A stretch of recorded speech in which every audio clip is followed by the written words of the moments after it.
Recently, China made an official announcement of its plan to achieve the first manned lunar landing by Chinese astronauts before 2030.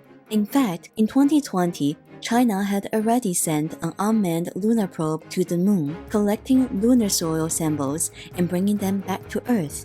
This unmanned lunar probe is named Chang'e 5. If you have been following China's Lunar Exploration Program, you may have noticed previous missions like Chang'e 4, Chang'e 3, Chang'e 2, and Chang'e 1.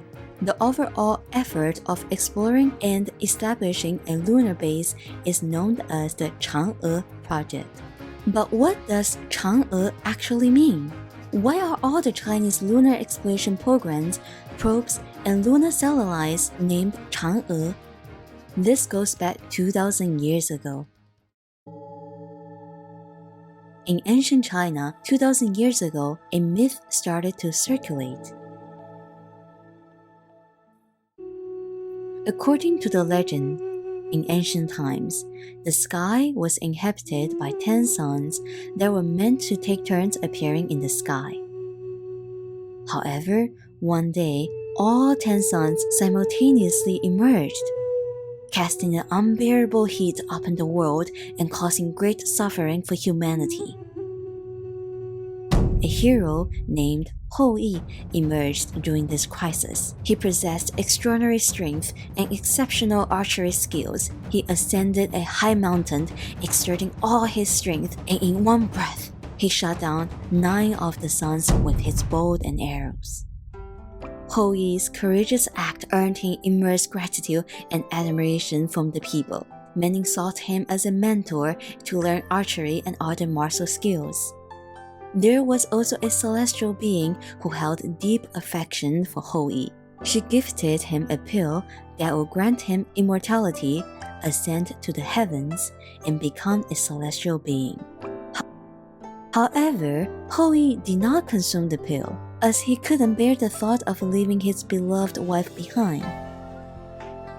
Hou Yi's wife, Chang'e, was a beautiful and kind-hearted woman who often helped the villagers. She was greatly loved by all. Hou Yi and Chang'e deeply loved each other. Hou Yi didn't want to become a celestial being and leave Chang'e alone. So he asked Chang'e to hide the pill in a box. Hou Yi had a disciple named Fen Meng, who somehow learned about the existence of the pill and became determined to obtain it for himself. On the 15th day of the 8th lunar month, while Hou Yi was away from home, Fen Meng seized the opportunity and broke into their house, wielded his sword, and demanded Chang'e hand over the pill. Chang'e thought to herself, if such a wicked person would consume the pill and become immortal, wouldn't it bring harm to more people? And so, she firmly refused to surrender the pill. Fen Meng, left with no choice, began searching everywhere himself. Upon seeing that Fen Meng was about to find the pill, Chang'e, in a moment of desperation, took out the pill and swallowed it. Immediately after consuming the pill, Chang'e began to ascend, flying higher and higher until she reached the moon. Upon returning home, Hou Yi found his house in disarray, and Chang'e was nowhere to be found. Filled with anguish, he rushed outside and searched for Chang'e, but she was nowhere to be seen. It was then that he looked up and saw the bright moon, where Chang'e was gazing lovingly back at him. Hou Yi finally understood that Chang'e had consumed the pill and ascended to the heavens as a celestial being, forever beyond his reach. Hou Yi and the villagers deeply missed Chang'e.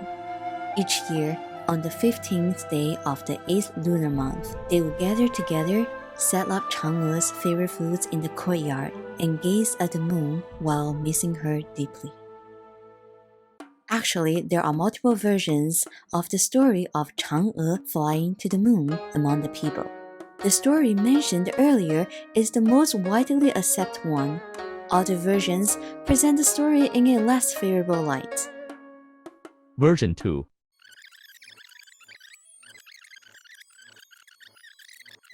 However, Hui did not consume the pill, as he couldn't bear the thought of leaving his beloved wife behind. Hui's wife was named Chang'e, and she was a beautiful woman.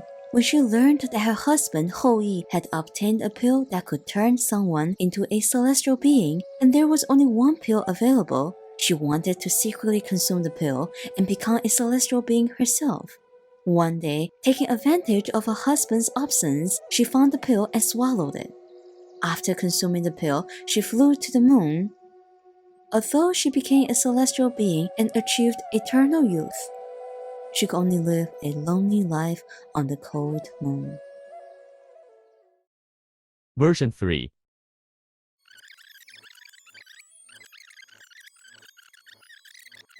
However, Hui did not consume the pill because he wanted to stay in the mortal realm first.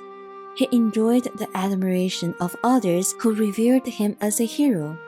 Not only did many men wish to become his disciples and learn martial arts from him, but many women also felt attracted to him.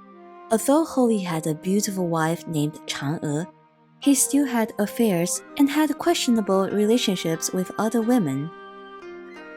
When Chang'e learned about this, she became furious. She secretly consumed the pill herself and transformed into a celestial being. Then she flew to the moon and lived there, becoming the moon goddess. Which version of the story do you prefer? Or which version do you find more reasonable? Please share your thoughts in the comments section and let's discuss it together. Regardless of the version mentioned earlier, the story ends with Chang'e flying to the moon and residing there. It can be said that this mythical tale reflects the Chinese people's long-standing fascination and admiration for the moon, which began 2,000 years ago. The story we mentioned earlier is called Chang'e Ben Yue, Chang'e flying to the moon. This helps us understand why China's Lunar Exploration Project is named the Chang'e Project, as the ultimate goal of the project is to reach the moon. AL Language Cafe. Acquire a new language. Leap into a new world.